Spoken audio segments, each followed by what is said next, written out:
Okay, you're not going to see this on the video, but you will be able to actually hear this part. I need everybody to come over here.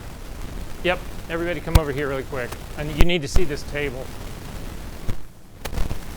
Here, I'll pull this over here. Yeah. Everybody come over here so that they can see this table. Ugh.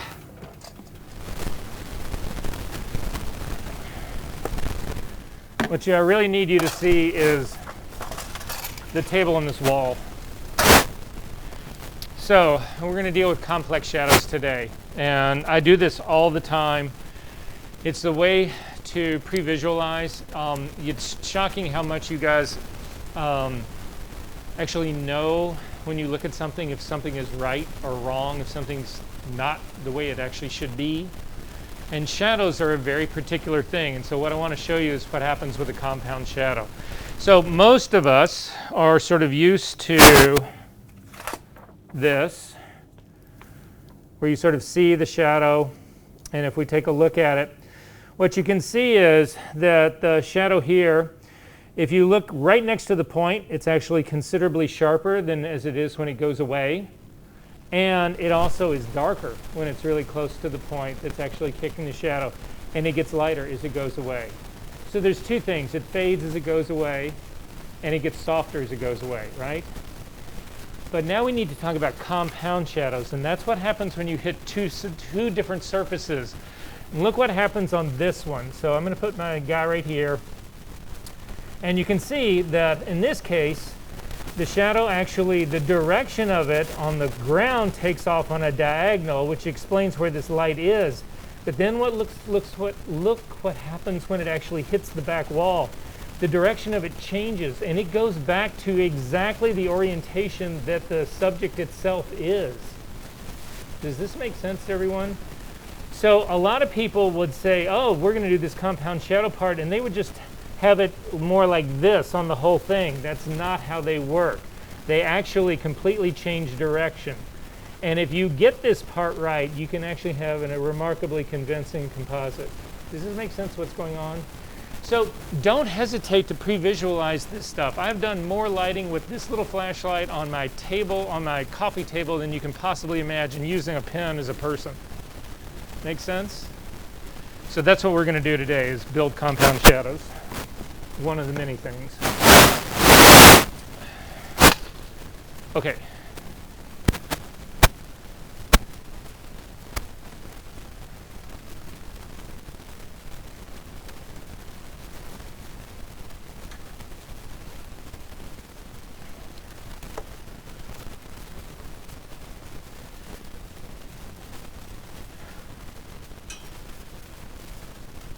So to do this, we are going to go to class 10, session 10, and you'll see there's a single file at the very top. It's called 940copy.psd. If you could open that up for me.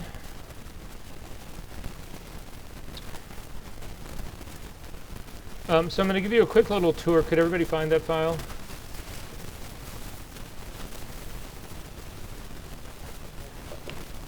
It's in session 10.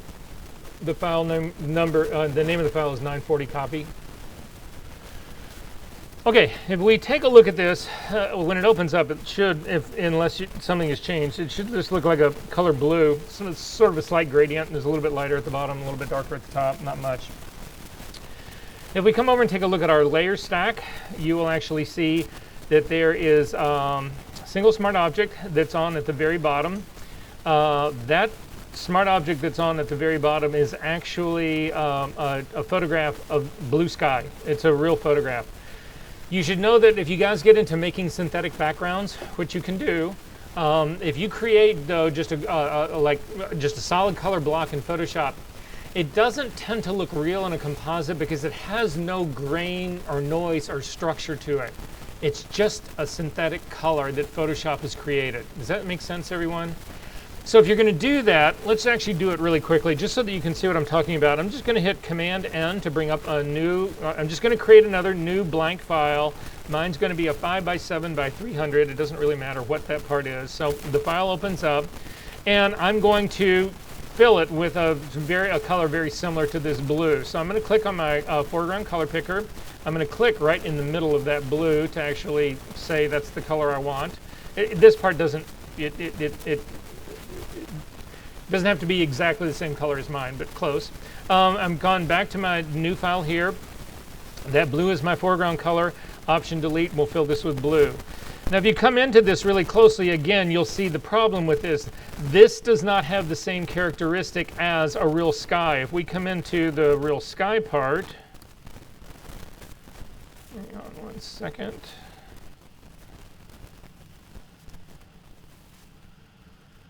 If you come in tight on the real sky part, you can actually see that there is a grain to that that does not exist. What is going on?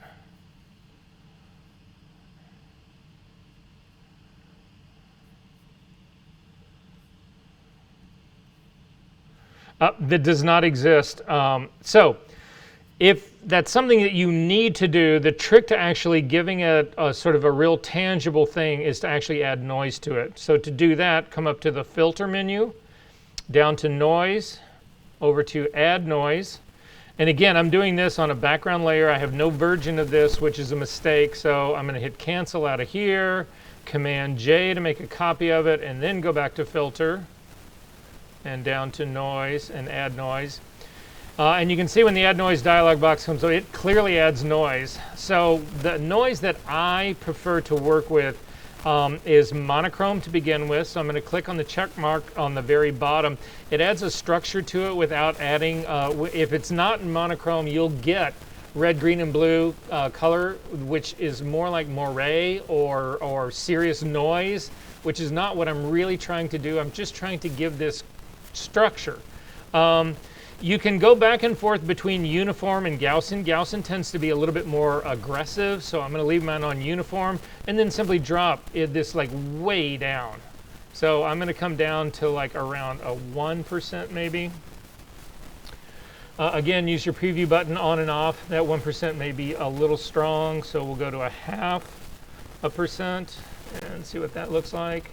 Yeah, and that actually ends up being way better for me. And click OK, and you'll be much better off. Your composite with this will be more believable. You can throw that away now. You do not need to save that. So back to this, in my situation here, what I've actually done is taken a picture of the real sky. So that's the first thing that I've got going here. There was a woman who shoots for Harper's Bazaar that had these incredibly cyanic skies. And I really loved her work, and so I wanted this to be a cyanic sky. So again, this is another great trick for you guys. I wanted the exact color that she used for her sky. She did a lot of post work. And so I found a magazine that had a copy of this image that I loved the sky in. I scanned it. I brought the scan into Photoshop, and I could measure the color directly. I could simply put my eyedropper on that blue sky and get an RGB readout value, and I knew exactly what I was trying to do. And so if you double click on the smart object, you'll go in, you can see this is where I've actually modified the curve, was using, or the color temperature in this, to actually recreate that color sky. So it's not a real sky color, it's actually, there's an artificialness to it, which I also like. But anyway, just so that I need you guys to start thinking that way about this. Is all. If you find a skin tone that you love, scan it, bring it into Photoshop. The trick to it is if you're doing it out of a magazine, magazines are made with halftone dots. They're made up of discrete, pure CMYK colors.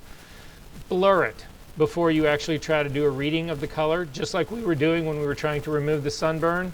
You need to avoid that halftone pattern, so simply blur the image, get an RGB reading, and you can duplicate that color, whatever the color is. Okay, so for me, if you then click on the next layer up, there's a gradient in it. It didn't have a strong enough gradient, in my opinion, going from horizon to sky. So I simply added this gradient to it to actually get it to be more pronounced. If you click on the eyeball for the next layer up, what you'll actually see is this was on my rooftop. in my old house, and I had created a small model, literally, well, about the size of a piece of paper. So I had a small model that I cut out of foam core and I built. I wanted to do these pictures that I felt like were, you know, those pictures that you see that are always in Santa Fe, and it's the really white churchy buildings that are all, you know, and there's always, you guys have any idea what I'm talking about? Here.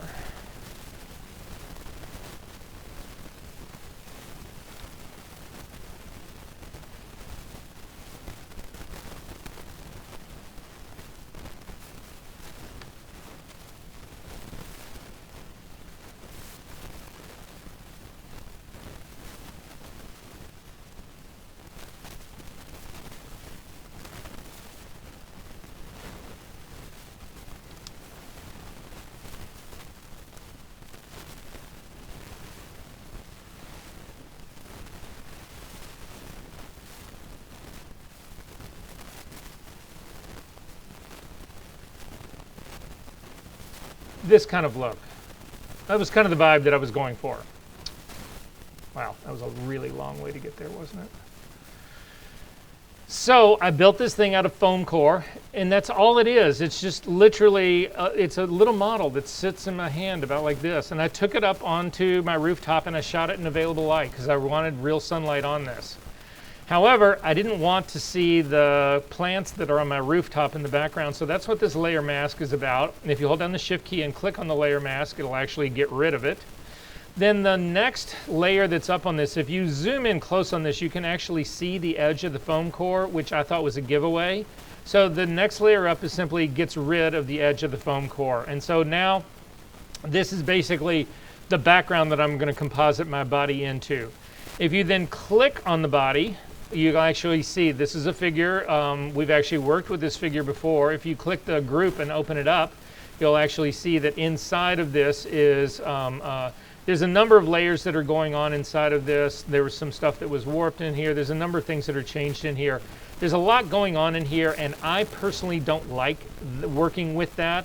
I'm going to treat this body group as a virgin right here. So I'm going, and I'm going to create a separate a figure of just the girl on a transparent background, because you can run into trouble when you're starting to do certain things in here. If it doesn't impact all the layers equally, you run into especially problems when you're doing color and that sort of stuff. So I just want to make sure that I'm okay with that. So I'm going to collapse the body group again. I'm going to hold down the Option key and click on the eyeball right next to the body group. It turns everybody else off, so the only thing I see is the figure, and I'm going to jump this to its own layer. Or not jump it, I'm going to do a merge stamp version of this. So hold down Command, Option, Shift, and the letter E, and it will create a version of this girl on a transparent background. I'm going to turn the body off, the body group off. I'm going to change the girl into a smart object. So up to the layer menu, down to smart objects, and convert to smart object. And then I'm going to turn on all the other layers so that I get the background and everything else going.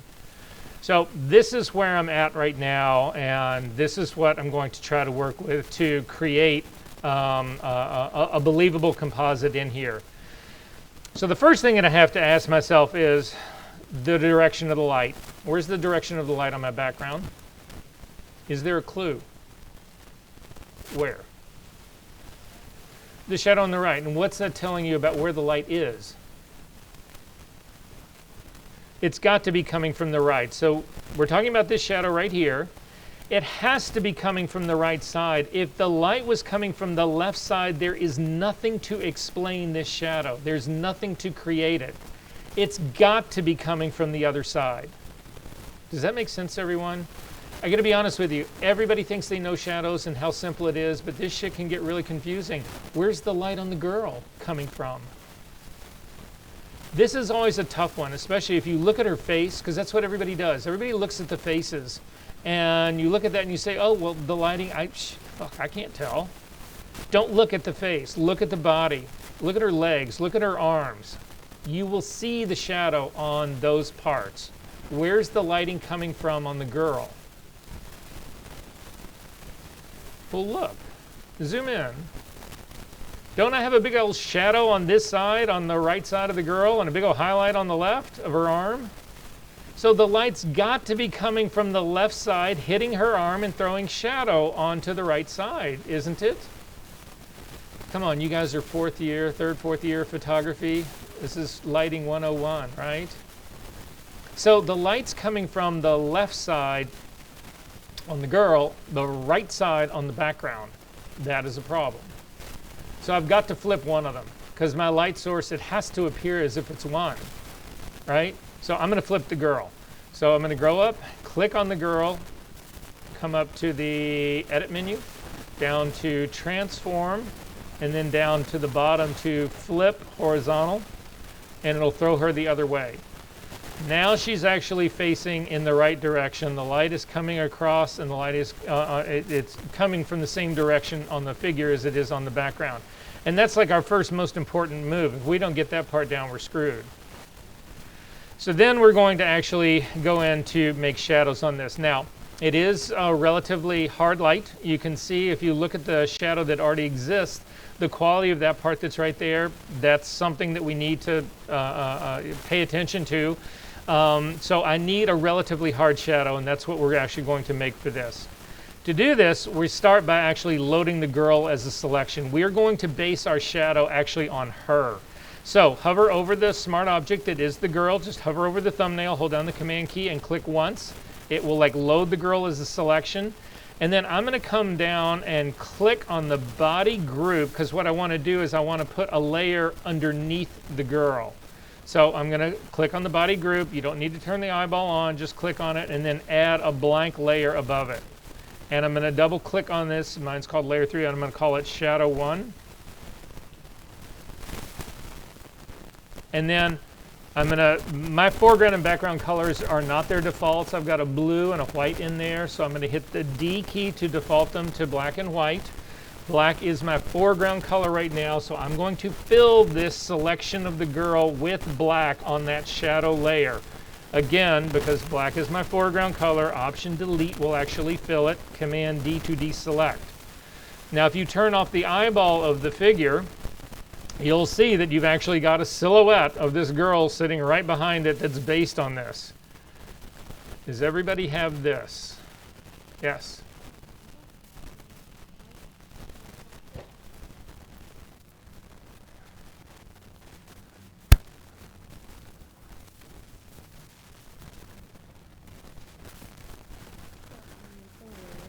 Okay, so just hover over the girl, the thumbnail, hold down the command key, click.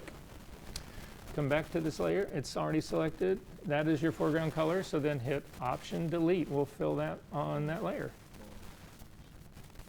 Okay. And then turn off that eyeball and make sure you have it.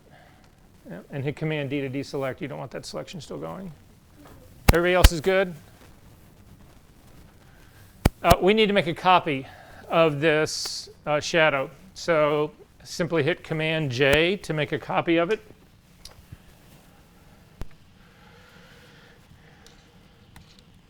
And I'm going to rename it and call it Shadow 2. And say OK. Then I'm going to turn the girl back on. So when I do this, and I've done this a lot, I'm just going to give you guys the tips that I, again, have gleaned over the years. The easiest way to do this is to establish the shadow on the background wall first. Sometimes people will try to actually do the shadow that connects her feet to the shadow that's on the background. It's going to get really distorted to do that. What I know is from just doing my little experiment over there is that the shadow that is of her on that background wall actually retains her form and her shape remarkably well. And it also stays completely upright like she is. It's not slanted to one side or to the other. It's on the very same plane that she is. However, it's lower. So what I mean by all of that is this. I'm going to click on this shadow number 2. I'm going to hit the V key to get the move tool. And, sorry, make sure that you are on shadow number 2. Sorry. Yeah.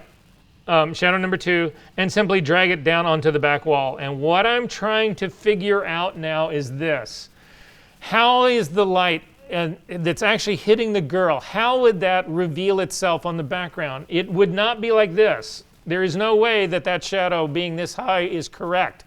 The light is coming from the top and it's cascading down like this. So it's clearly got to be down somewhere like this. And so again, I'm trying to imagine the light is coming through and hitting. And do I like this part? Does it need to be a little bit closer to her? There's not a great deal of shadow that's actually happening on her arms. So it's relatively close to her. It's again, the further the wall is away from her, the further that distance will actually be. I'm actually going to kick that over just a little bit more. And I'm also going to raise it up a little bit more.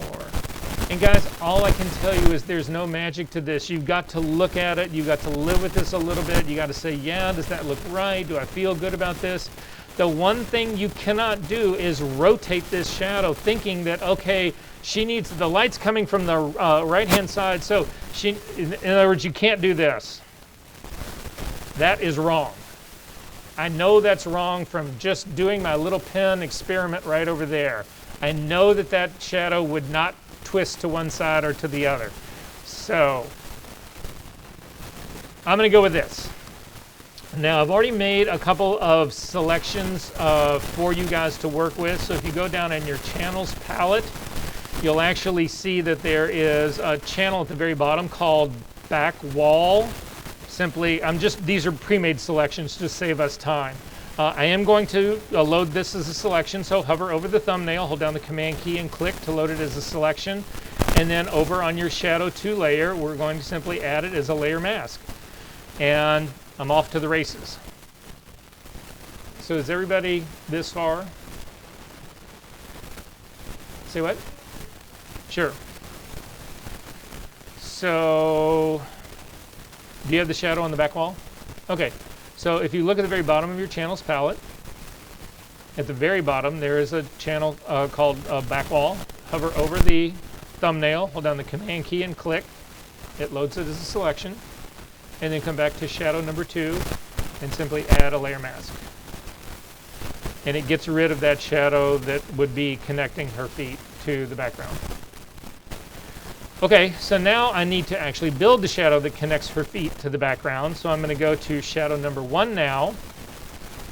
And I'm going to transform this. Command T brings up the transform dialog box. However, remember that if I do a transform here, if I do a rotation, the rotation is going to be around this anchor point. The anchor point's like right near her crotch. I don't want it to twist on her anchor point. What I want is that I need actually the shadow at her feet to remain anchored and to have the whole rest of the shadow change relative to her feet. So I'm going to pull this anchor point. Does everybody see their anchor point? Anybody not? If you don't see your anchor point, it's usually because this check mark up in the options bar right here is not checked. This is actually, well, again, you can see if it's not checked, you don't get the anchor point. If you do check it, you can get it. Anyway, I'm going to click on this and simply drag it down to it's right between her feet. And then if I put my cursor on the outside of the control handles for the transform, you'll get the double-headed arrow, and you can simply click and drag down till this actually comes down and allows you to work down here at, to try to make this connection. However, I'm going to cancel this right now because I know that I'm probably going to run into trouble losing my control handles. So I want to be working on the pasteboard. So I'm going to hit cancel, the little circle at the top with a slash through it. I'm going to hit the F key once to go to the pasteboard, and now I can actually get my control handles outside of my image as much as I want. So it's just a better place to be. And again, I'm going to do the same thing I just did on shadow number 1, Command T to bring up the transform dialog box, drag the anchor point right down between her feet, click and drag this the shadow part over. And now this shadow needs to distort. And the reason this needs to distort is this, is that the sunlight's actually coming off the side of her. the shadow that would be on the ground is not going to be exactly the same shape as she is going to be. Again, if you imagine like this, so take a look at the shadow of myself on this screen right here. This is what it looks like if the light is actually directly in front of it. That's not. But if I turn to the side like this is a completely different silhouette of the shadow. We need to mimic that. So we do it by distorting the shadow that we're actually dropping down. However, at this stage of the game, I'm also going to try to get it to match the shadow that's on the background. And right now, it's just this confusing mess that I've got going on here. And the reason it's this confusing mess is that it actually is showing up on the background. So to make life easier, I'm going to go ahead and apply the layer mask first to this, and then do the shadow work. So I'm going to hit cancel again, the little circle with the slash through it. I am going to load the background, my back wall background here as a selection. So again, the very bottom of the brick wall, command click to load that as a selection. I'm going to add it to my shadow number 1 as a layer mask. But the problem that I've got right now is that this layer mask is only showing the background. I need to hide the background and show the floor. So this layer mask needs to be inverted, command I. And now I can finally do the transform, except if I transform the figure, it's actually locked. It's linked to the layer mask right now. I need to leave the layer mask in place and only transform the figure that's that's going to be the shadow on the ground. So to do that, there is a chain link that sits right between the layer mask and the pixel layer. You need to click on that to get rid of it. Now I'm going to click on the figure, my shadow number 1, and I can actually now move him move it all over the place, and the layer mask will not move. Does that make sense to everyone? What's going on here? We go on this part? Okay, finally to do the transform. Make sure that the figure is selected. Make sure that the link between the layer mask and the pixel layer is gone. Command T to bring up the transform dialog box. Drag the anchor point down to her feet. Click the shadow and drag it out now. And now you can see exactly what I was talking about. Now I can sort of see this figure and sort of like, you know, the goal of what is going on here to try to actually create this illusion that there is a shadow running along the floor and it's going to actually hit the background part. So the first thing I'm going to do is with the control handles is I'm going to make it narrower. So I'm grabbing, you can see my screen, the control handle that's now sort of would be basically the top edge of it. I'm simply going to click and push this down to make it much, much, much more narrow. Now you can see when I do that, it's actually moved the figure. Her feet are no longer lined up. So I'm going to click in the middle of the shadow and try to bring it up to reconnect again. That shadow would be kicking out from underneath her feet. And this is where the pasteboard actually pays off.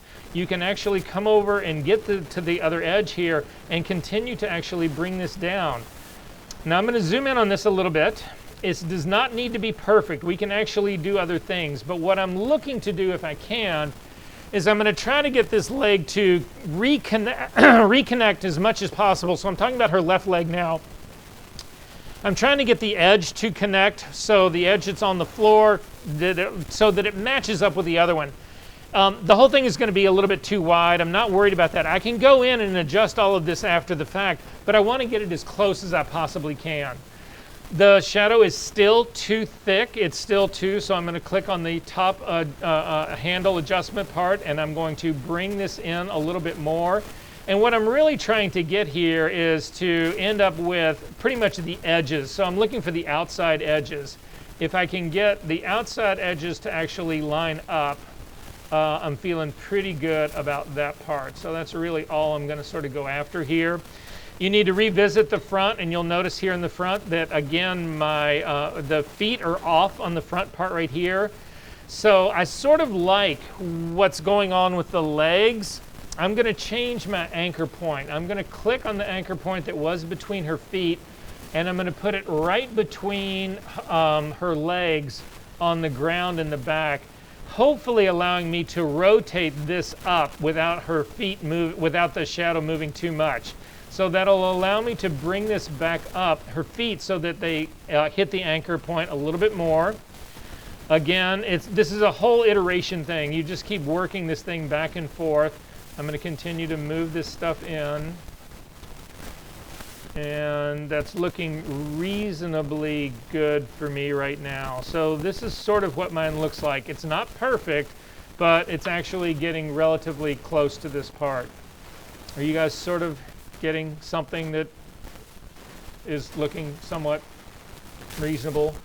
So I'm going to go ahead and say okay to that. Now I've got a problem here, a couple of problems here. If you zoom in on this really closely, one of the problems that you'll see is that there's actually a really thin white line that's separating the two.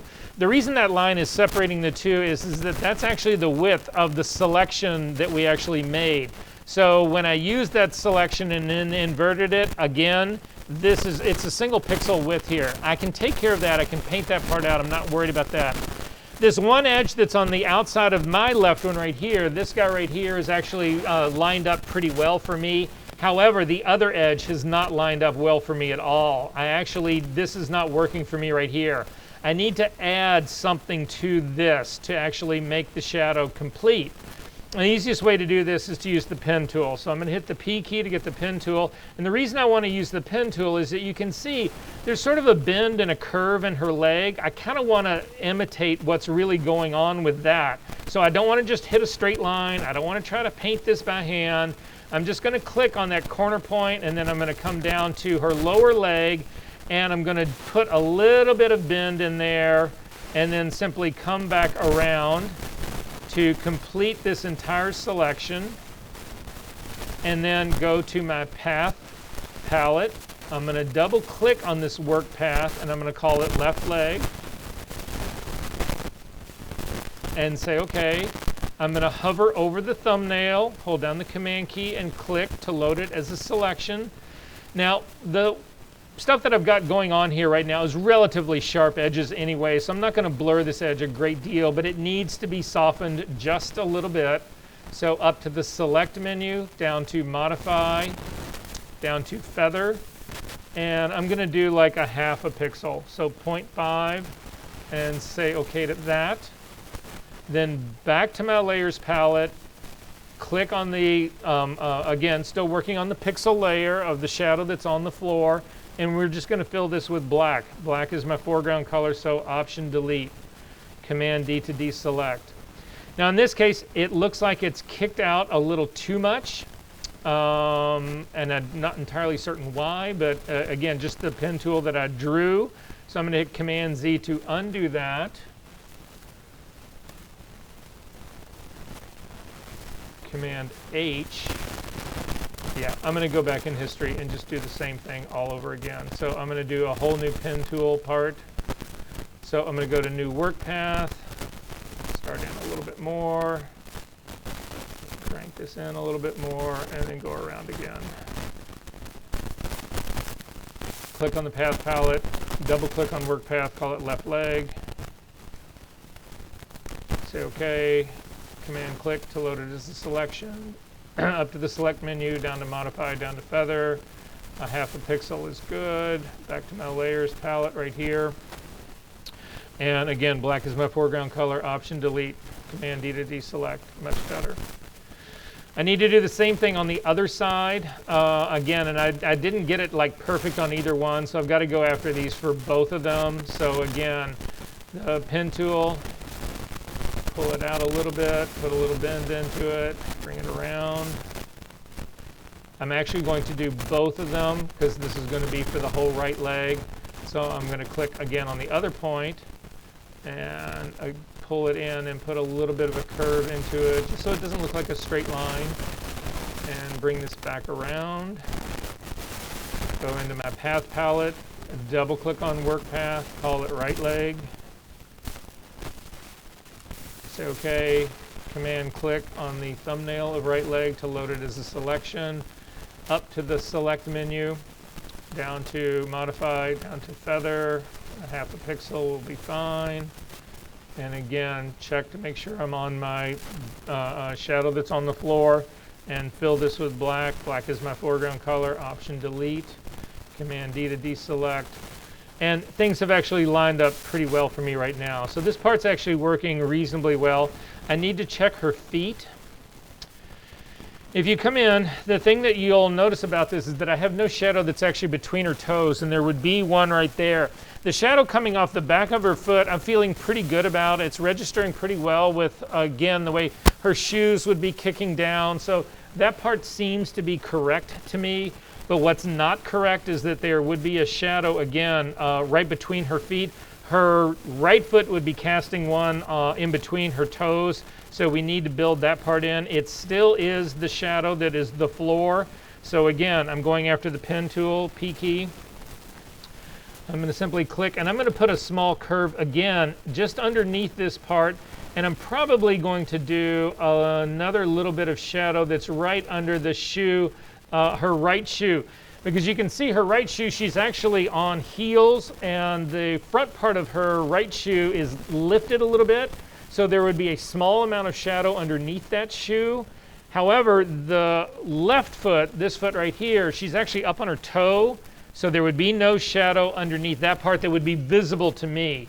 So at any rate, I'm just going to add a small little bit of shadow that's under that right foot in addition to the shadow that's between both of those shoes. And so simply come back around. Again, this is, you don't need to worry about this because this is going to be on a layer underneath the girl, so you're not going to see this on top of her feet. So back into the path palette, double click on work path and call it between toes.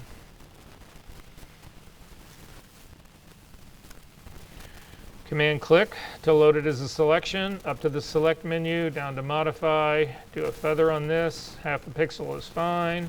Go back into, make sure you're still working on the shadow that's on the floor, fill this with black, Command D to deselect.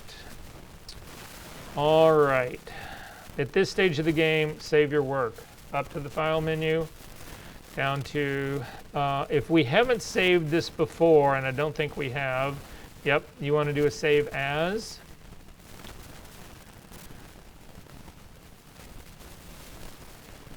Do not show me again.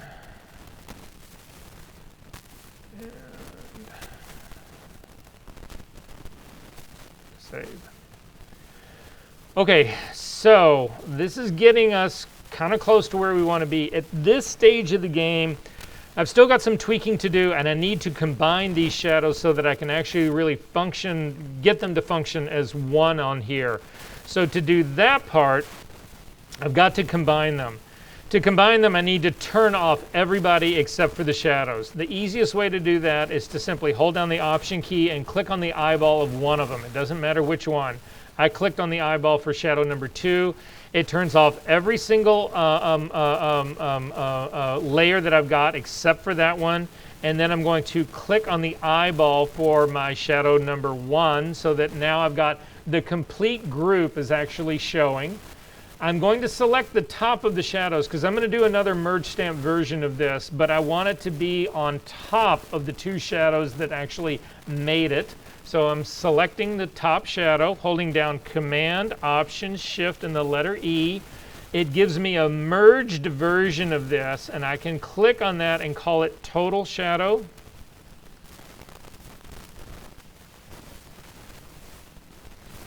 And then turn off the 2 that actually made it. You can turn on the body again, and you can turn on all of the background layers again. But you want to leave the 2 shadows that created this guy off. Again, you don't want to throw them away because right now we might need to go back and adjust something if something didn't work out correctly. I'm going to zoom in on Total Shadow to where they actually, the 2 where the floor actually meets the background, and you can see that black line, that white line is still there. We need to go ahead and fill that guy in. So I'm going to hit the B key to get a brush. Make it a completely hard brush. Make sure that it's a normal blending mode, 100% opacity, 100% flow, very small brush. And then I'm going to simply paint across that little white line on one leg and do the exact same thing on the other leg. And this is the beginning of the shadow that I'm actually going to work with. Now, if I double click on the hand part right here, again, we have the things that we talked about doing here. We still need to actually, the idea that shadows are sharper at the point where wherever the figure that's casting the shadow is closest to the ground, where it's being cast is going to be sharper. Wherever you have shadow that's further away is going to be softer. We need to actually emulate that part. And then we also need to do the fade part of this, although we're not going to get a lot of fade in this shadow because, again, the light being this really sort of contrasty light, there'll be a small amount of fade in this. That's not the part that's really concerning me. What does concern me, though, is the sharpness of this. That's the part that's bothering me right here, or not bothering me, but the part that I've got to actually deal with. So to do that, the first thing I'm going to do is change this total shadow into a smart object. So up to the image menu, the layer menu, down to smart objects, and convert this to a smart object. The reason I want to do this as a smart object is that that will allow me to use a smart filter, and a smart filter has a mask for it. So I can actually blur this image, but then use the mask to have parts of it sharper and parts of it less sharp. So that's basically the trick I'm going after. So I'm going to zoom into the shadow. We are going to blur this. Again, it's now a smart object, so it's not going to be a destructive move. I'm going to come up to the filter menu, down to blur. And the blur that I typically use for shadows is not Gaussian blur. It's actually motion blur. Now, this does not work 100% of the time, but this works like 80% of the time. So I'm going to start with motion blur. We'll see how it goes. I'm going to click motion blur. Motion blur is actually one of the older versions of blur. That's unfortunate that it's an older dialog box, so you don't really get this really giant preview on it. But if you simply click on the edge of your shadow, you'll get some sort of preview of it. You can sort of see what's going on. The angle of your shadow is the direction of the blur. And to see what that means is that distance is the amount of blur. So if you click on the distance slider and really crank it up, so I'm going to crank mine up to like 60, you can sort of see what's happening. The blur is actually, with an angle of 0, the blur is going exactly horizontal. So it's blurring to the left and it's blurring to the right, but it's not really blurring up on top or down below. So you can see, you can click on the angle on the little clock face and you can move things around and you can change, and you'll see what I mean. That if I change it to like 90 degrees or a minus 90 degrees, you don't really get any blur on the right and left edges. You get it all on the very top and all on the very bottom. Usually it works best if you actually have it crossing the horizon line or bisecting your figure on a horizon line. That's the way it works out best for me. So I'm going to reset my angle to 0. I think 68 is a little too strong for the blur on this. Again, what I'm looking at is the real shadow that exists in my image. So I'm going to drop my distance down. And I'm feeling like, again, somewhere, I'm at 20 pixels right now. I'm going to use my preview on and off.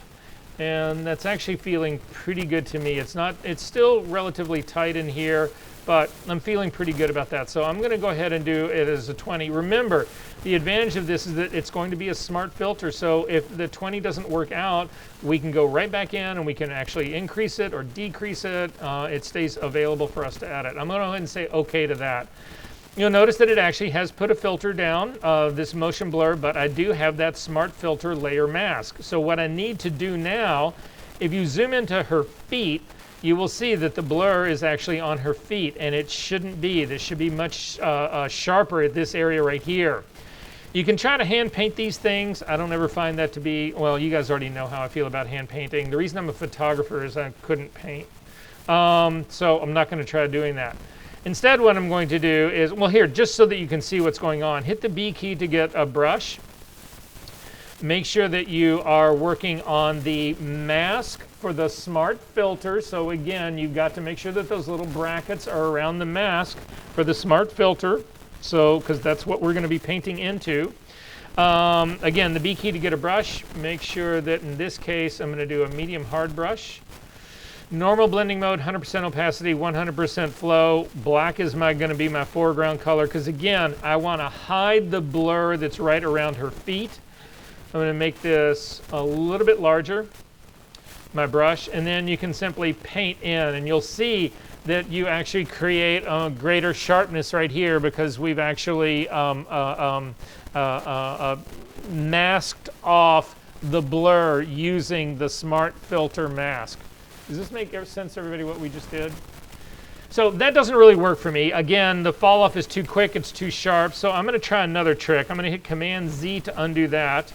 I'm going to zoom back out, and I'm going to make my brush considerably larger.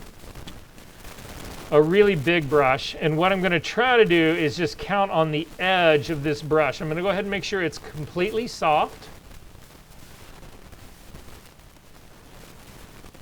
And then I'm just going to sort of hover over this, and black is my background color, and I'm just going to hit once. And what you'll see is, take a look at my screen really quickly. If you hold down your Option key and click, that's the mask that I just put on here. That's basically what it looks like when I did that single click. So we'll see what it looks like in real life. And so I can go back in space in my history. So what I'm going to do for my history is simply go back to the motion blur set and then back to the brush set. And that actually looks pretty good to me. I like the fall off. Again, it's relatively sharp at her feet. It begins to do a soft fall off, and it goes back to the rest of her body, and that part actually works out pretty well. So I'm sort of liking where this one's actually happening. Another option that you could do instead, I'm going to go ahead and do a snapshot of this so I have it. I'm going to take that motion, the brush tool off. Instead, you can do this with a gradient. So if you come up to the middle of your toolbar and grab the gradient tool, go up to the very top, again in the options panel. In the drop down, make sure that you've got basics that are opened up. And in this case, we do want to go from foreground to background color. So select the very first of the thumbnails that's in the basics group. That'll take you from black to white, foreground to background. Then make sure that the little icons that are sitting right to the right of that gradient pick, that you've set it to the first one, which is a linear gradient. Again, select your mask for your Smart Filter, and then again we are going from foreground to background. Foreground right now is black, meaning that I'm going to start at her feet and drag towards the back, and you will actually get a gradient that again blocks all of the blur at her feet and then gradually lets it increase until you get onto the back wall. This also looks relatively good to me right here. So in looking at this right now, I feel like zoomed in as much as I'm zoomed in, I feel like the blur at 20 pixels is a little too strong. It's a little stronger than the real shadow that's in this image. So I am going to double click on the Smart Filter that says Motion Blur to open it back up. It's still set at 20, my distance is 20. I'm going to drop it down to like a 15 and see if I like that better. I'm going to take it down to a 10. And I'm feeling better about that 10, so that's what I'm going to actually go with. This is the advantage of having this as a smart object. Again, it's infinitely editable.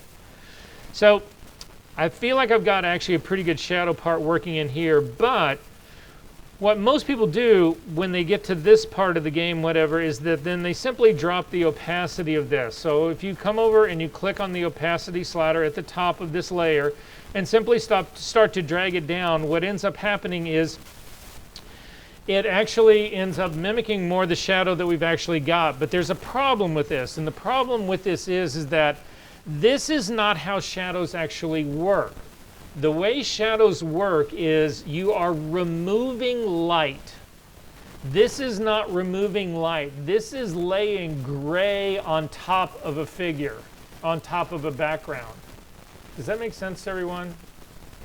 So that's not how a shadow works. A shadow works by having, again, an object is removing light from hitting something. And we really need to emulate that part if you want this to actually work.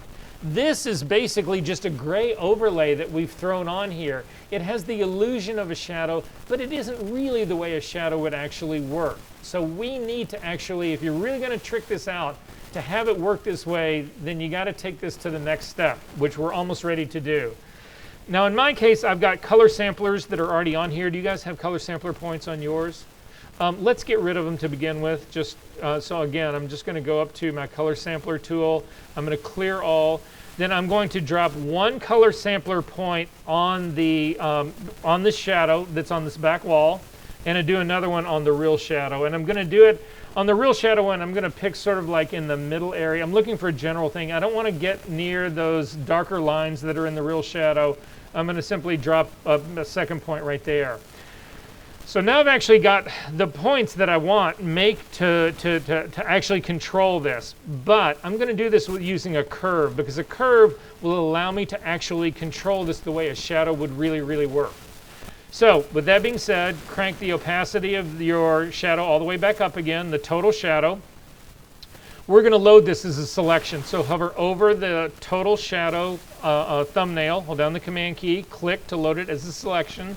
And then I'm simply going to add a curve to this. So up to the curve, adjustment layer curve, and you'll see that it adds a curve, and the curve has already got the layer mask built into it because I loaded that as a selection first. Everybody got a curve on here? Are we good? Yep. So I'm going to just throw this away really quick. So you've got the total shadow. Crank the opacity all the way up, because if you have the opacity down, and you load it as a selection, it'll load the opacity as well. We need the whole thing. So make sure that your opacity of this total shadow layer is all the way at 100%. Simply hover your cursor over the thumbnail, hold down the command key and click. It loads it. Shoo. That was not what I wanted to do. Hang on one second. I double clicked mine really quick. Okay.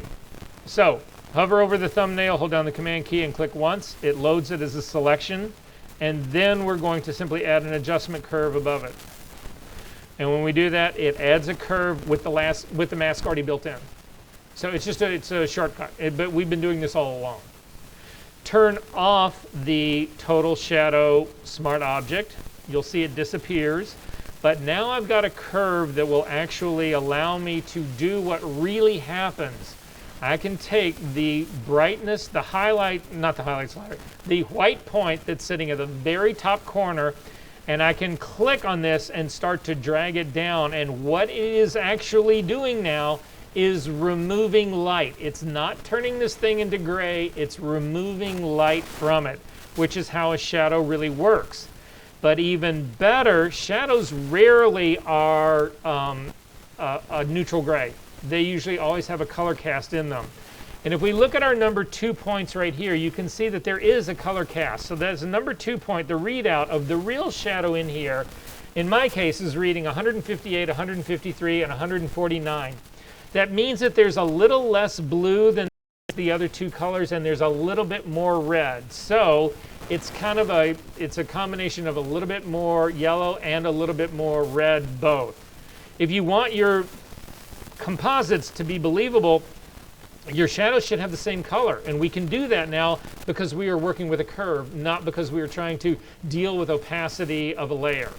So I'm going to simply, the 158 for the red is my highest level, so I'm simply going to use that white point slider, and I'm going to continue to drag it down till my number 1 point, the real shadow, has a red value of 158. This is, again, is exactly the stuff that we've been doing before when we were matching colors. So I'm just going to continue to bring it down till I get to 158 or really close. It's always going to be 157, 158. It'll never actually give it to me, but yeah, I'll leave it at 159, close enough. Then I'm going to go to my green channel. Yeah.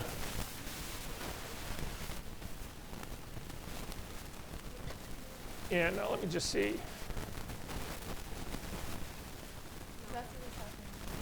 What happened? Oh, yeah, you need to turn the total shadow off. Eyeball. Oh, okay. You're right. Yeah. It's the simple things. Okay, so I've got my red channel. I just use the whole luminosity one. It's quicker it gets everybody else close. But then I need to fine tune the red one. So my red one right now is 159 as well. It needs to be 153. So simply again, grab the white point slider up at the very top and start to drag it down till you get to 153. And then finally in the blue channel, it's 158 right now and it needs to be 149. Again, you're clicking at the very top for the white point and dragging it down till it reads 149, 148, close enough. Command H to hide those little points. And I can tell you right now, if you were to take your computer and walk right out to the front desk with all those people out there and say, spin the tale about this. Can you believe this? This was spring break and I got to go to Santa Fe and I shot these pictures and isn't this cool? You can't believe the weather was just beautiful that day. It was amazingly hot weather. People will jump right into this. They will not think that this is a composite at all.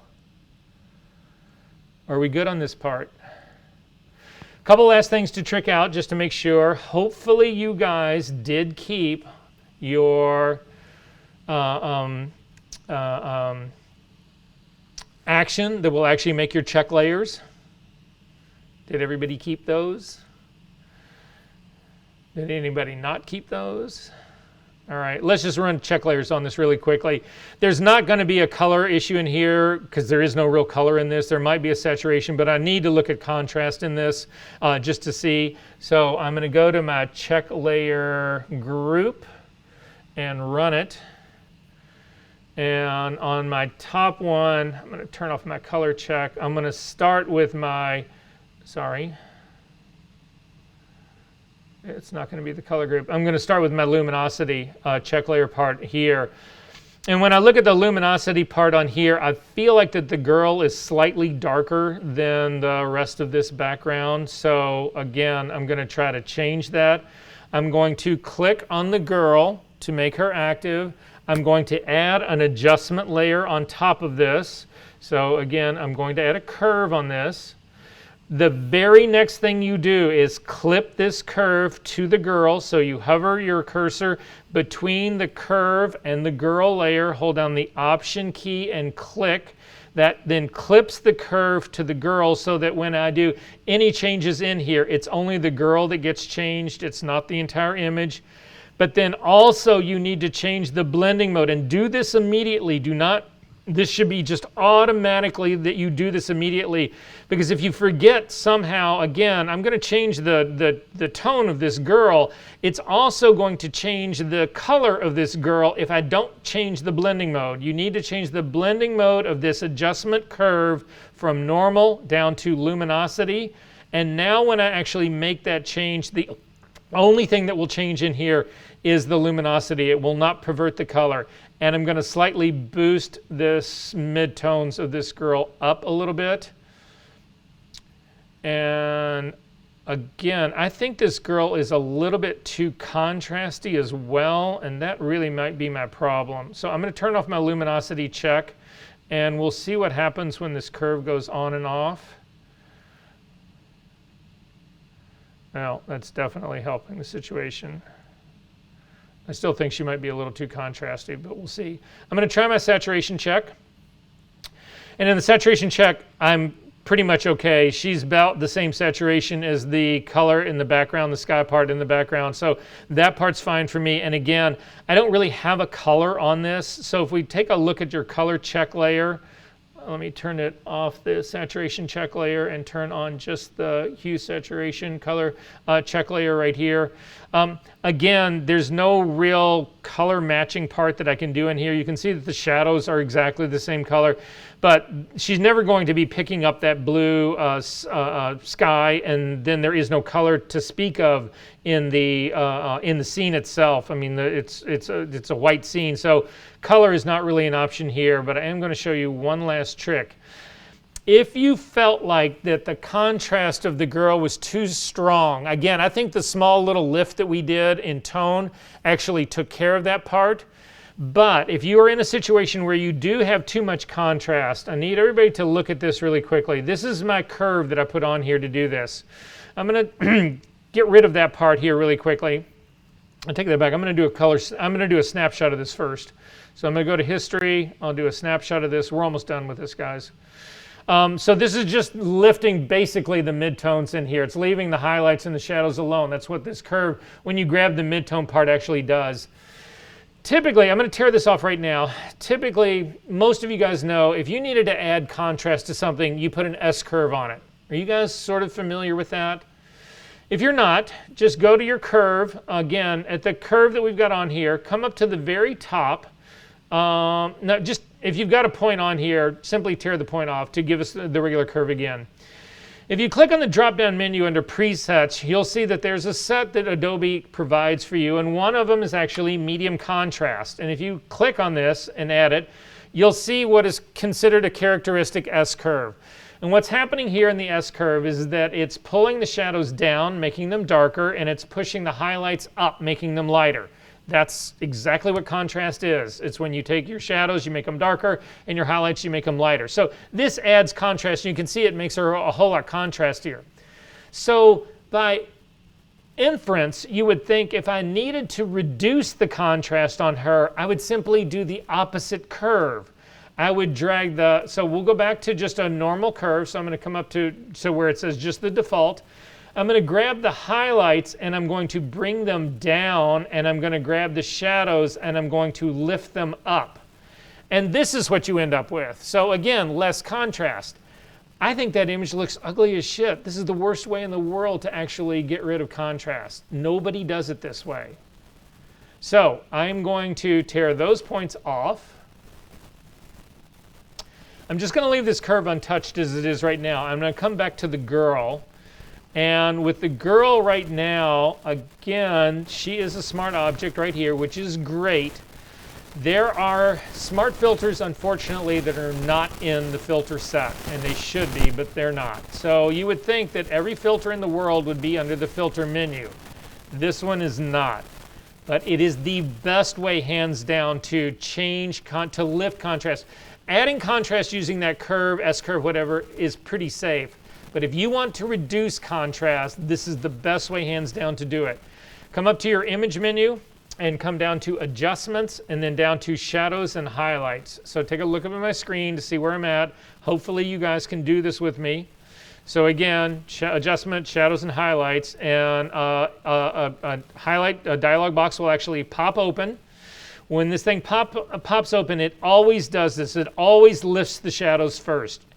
If you've got a small dialog box like this, click on the Show More options. It will actually open this up. That'll allow you to adjust other things. Right now, we don't need to adjust. These are fine-tune adjustments for highlights and for any sort of casting, color casting that'll happen on this. In our case, you can leave those all at its defaults. It's really the amount of shadow lift that we're worried about here, that I'm worried about here. So I'm simply going to take this. It's too much. It's actually opening her up too much. Her dress would not be anywhere near that light. So I'm simply going to click on the amount of this and start to drag it down till I feel like that this is actually a better mix in here. And again, in my head, I am trying to imagine being in this scene, bright sunlight, hitting down on this, what it's going to actually look like. And when I get down to around a 17%, 15%, whatever, this looks correct to me. So I'm going to go ahead and say okay to that. But you remember, I told you that that is a smart filter. Look at this. It's right down here as a smart filter. Shadows and highlights will be saved as a smart filter on this smart object. And if you want to see the before and after the difference, simply click on the layer mask and invert it back and forth. And you can see that it actually opens this up in a way that I really believe it would actually be. However, I also feel like in a way that she would be a little bit brighter, so maybe that curve move was the better one. To find out, I'm going to do a snapshot of this. So my snapshot number 3 is using the smart filter. My snapshot number 2 is actually using the curve. So I'm going to go back to the curve, and then back to this, and then back to the curve, and then back to this, and then back to the curve again. And I actually feel like now, looking at the difference in those two, I feel like I've lifted the shadows on the girl too much as well. So I can simply go back into my highlights and shadows and push the amount down even more. So I'll come down to like a 9%. That's feeling a little bit better to me. Again, I can do another snapshot of that, number 4. So now I'm going to be going between 2 and 4. That's the curve. And that's the filter. And my money's on the curve. I don't know about you guys, but it just feels right. It lifts her face a little bit more. It feels a little bit more like that would be in that brighter sunlight. And this is it. Questions about this? Okay, let's take a break. Let's call it, if you guys can be back at 10 after 3, that'd be great. And we got a lot of other things to do today, so it'll be a good day.